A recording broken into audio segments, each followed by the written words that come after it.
It's still overcast here in Jacksonville. I'm probably going to spend an entire visit in Florida without seeing any sun. Taking off in a couple hours, but time to talk about Steve Wilks. What did he do yesterday to transform the fortunes of the 49ers defense? Because I think the adjustments were dramatic, and I don't think that him moving to the sideline was the most significant one. I do think that probably had a little bit of an impact. It, at the very least, symbolized the fact that there was better back and forth, better communication, and maybe it helped facilitate that better communication with Fred Warner and company. Remember that the calls from the booth had gone from Steve Wilks down to Johnny Holland, and then Johnny Holland would radio them into Fred Warner, but it took Jacksonville 3 drives to pick up their first down. And that first down, Warner was covering a receiver, and Trevor Lawrence had to deliver a perfect pass for that to happen, for that to not be the third straight 3 and out for Jacksonville. And, you know, when I saw that, and you can go watch the replay from the all 22, you can watch it from the end zone angle. I mean, it was a precise pass from Trevor Lawrence. Fred Warner was in perfect coverage position. Remember the games against Minnesota and Cincinnati? Fred Warner and the 49ers DBs were not in perfect coverage position. Guys were open by yards against the 49ers. There was something seriously broken about their coverage schemes, right? So the fact that they got that fixed on the fly here, obviously they had a little extra time over the bye week, but the fact that they got it fixed in one game, it wasn't some kind of long, drawn-out process. I think that was the most important adjustment from Steve Wilks. What they did is there were a lot of disguises in coverage that the 49ers ran. They made it a point to confuse Trevor Lawrence, because Lawrence had gotten rid of the football on average in 2.4 seconds, which was the second fastest release time in the NFL entering this football game. His time against the 49ers was 2.7 seconds on average. 0.3 seconds, that's way slower. That's a big deal, and that's what allowed the 49ers pass rush to get home. A lot of people ask, what did Nick Bosa do differently? What did Chase Young add? Obviously, Chase Young added that premium edge presence on the other side, but Nick Bosa's been good all season long. What you need is Nick Bosa to have the time to get to the quarterback even when he's winning. His pressure rate's been the same last year, this year, but the sack numbers have gone down, right? So the extra 0.3 seconds on average is what allowed those 5 sacks to hit for the 49ers. And they came because of the disguises in coverage.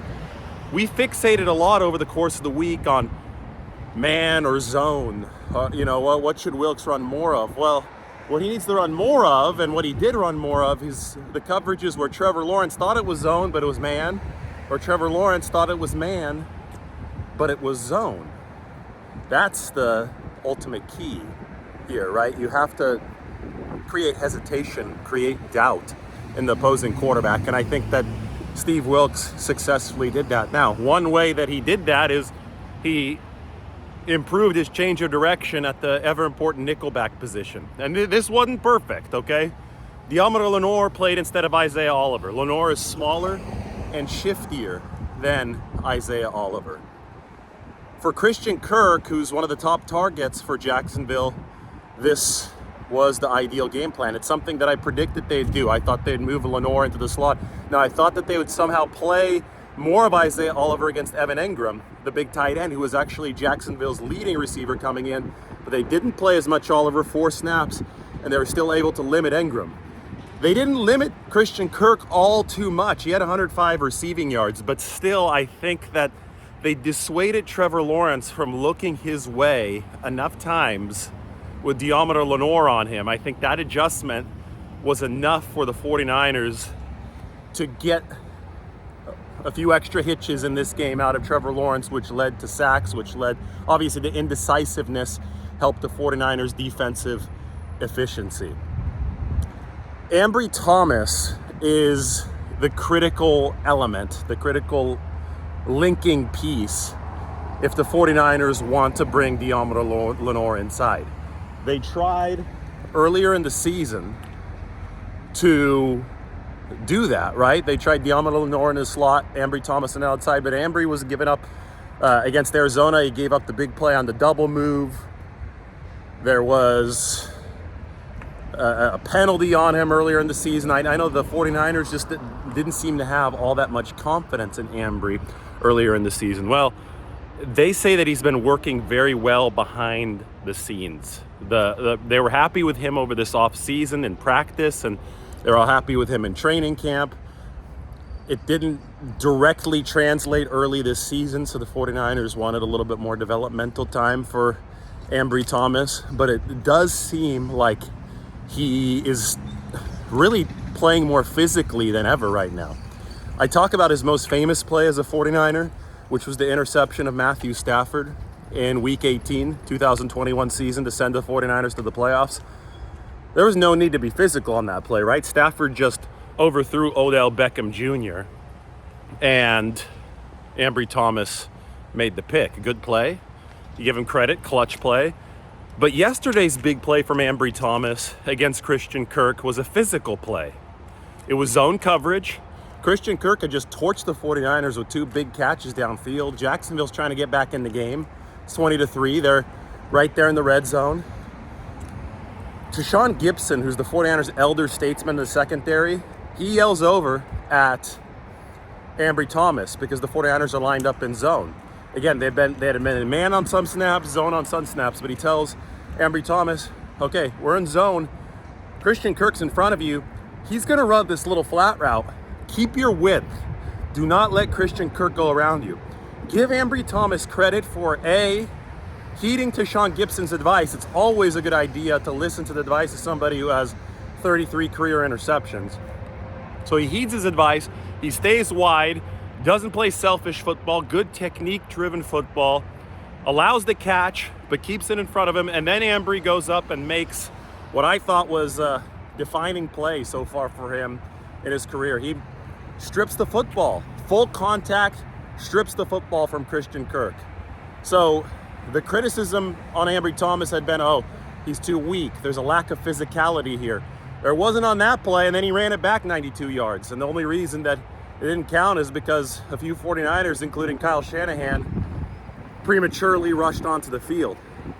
So just a massive, massive play for Ambry Thomas that I think is going to earn him more playing time. Is this the end of the line for Isaiah Oliver? I still think that there's use for Isaiah Oliver against bigger targets. He did a really good job against Darren Waller, the tight end for the New York Giants earlier this year. But in general, these slot receivers that the 49ers are facing are smaller, shiftier guys that I think are going to necessitate Diamond Lenore moving inside and Ambry Thomas staying outside. That being said, 105 receiving yards for Christian Kirk. It wasn't some kind of airtight performance for Diamond Lenore, and some people are down on Lenore now. You have to remember that this is a process. Last year, the 49ers had a bit of a bind at the nickelback position, and they moved Jimmy Ward inside. And guess who struggled for a lot of the season and who got better over the course of the season because he was learning nickelback? Jimmy Ward. Same thing with Diamond Lenore. It's not as easy as just moving a guy inside and expecting the same kind of coverage results. It's a different world inside. It's much more physical, much more change of direction oriented than speed oriented. So I think the more time Diamond Lenore gets inside, the better you'll be. Also, there's a chance the 49ers turn to Samuel Womack for that inside work. He's still on IR technically, but he's been practicing, he's healthy, and he's eligible to come off of IR over the next 2 weeks. Maybe even Darrell Luter Jr. is thrust into the mix. So DB depth is a good thing. The 49ers want to cultivate it. They want to maximize their options. And yesterday we saw them use one of their options to a lot of success. The final adjustment that the 49ers made, and this was actually the first adjustment, but I'm bringing it up last because I think this really punctuates everything. The 5-man front. This team is obviously rooted in its defensive line. You need the coverage to fuel the rush, and you need the rush to fuel the coverage. But the 49ers D-line is their lifeblood, right? The fact they lined up in a 5-man front on the first 2 snaps of the game, to tell Jacksonville you're not going to run on us is significant. I mean, Fred Warner, I talked to him and he said they didn't run until the second drive. 49ers run defense had ranked number 26 in the league entering this game. That unless they fixed that, they weren't going to fix anything. So they took a risk. They put another big body up front. They took away a more mobile player on the back end, and they dissuaded Jacksonville from running. They wanted to get Jacksonville to 2nd and 10 frequently in this game. They got Jacksonville to 2nd and 10 right off the bat, and that 5-man front set the tone. That's a lot of noise. I think I'm gonna have to get going. Done with my morning run here in Jacksonville. We'll talk to you all really soon.